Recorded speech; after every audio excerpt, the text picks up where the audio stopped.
নমস্কার বন্ধুরা, আমার চ্যানেল রূপা টেরিস গার্ডেন চ্যানেলে আপনাদের সবাইকে স্বাগতম।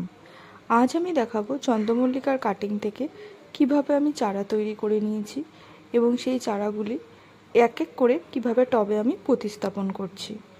কিছুদিন আগে চন্দ্রমল্লিকার কাটিংগুলি আমি এই বালির মধ্যে পুষিয়ে দিয়েছি। তার জন্য প্রথমেই বালিটাকে ভালো করে ধুয়ে নিতে হবে।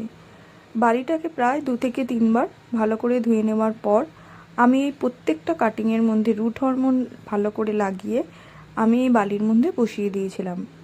10 থেকে 15 দিন পর প্রত্যেকটা কাটিং থেকে শিকড় বেরিয়েছে।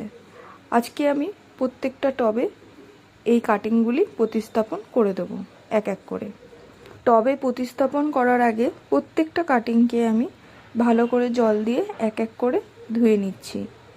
তারপর আমি এই প্রত্যেকটা কাটিং এক এক করে টবে প্রতিস্থাপন করে দেব।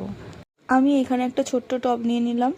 এই টবের মধ্যে আগে থেকে খোলামখুচি দেওয়া আছে এবং এখানে কিছুটা মাটি আমি দিয়ে দিচ্ছি। এই মাটিটা আগে থেকেই প্রস্তুত করা ছিল।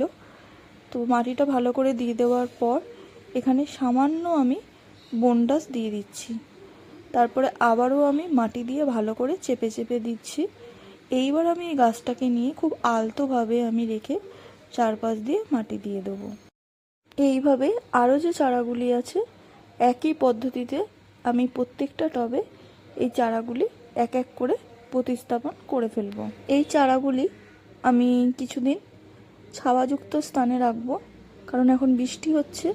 বৃষ্টির জল কোনোভাবেই গাছে যেন না পড়ে সেই দিকে আমাকে খেয়াল রাখতে হবে। তাই এখন প্রত্যেকটা গাছ আমি ছায়াযুক্ত স্থানে কিছুদিন রেখে দেব। এরপর আমি গাছে সামান্য জল দিয়ে দেব। আশা করি কয়েক সপ্তাহ পর গাছগুলি আস্তে আস্তে বড় হয়ে উঠবে। চারাগুলি বড় হয়ে উঠলে কী পর্যায়ে থাকবে সেই আপডেট আপনাদের সাথে আমি অবশ্যই শেয়ার করব। ভিডিওটি ভালো লাগলে একটি লাইক দিন এবং কমেন্ট করে জানান আপনারাও কি চন্দ্রমল্লিকা লাগিয়েছেন। আর এমন আরও বাগানের ভিডিও দেখতে আমার চ্যানেলটি সাবস্ক্রাইব করতে ভুলবেন না। ধন্যবাদ।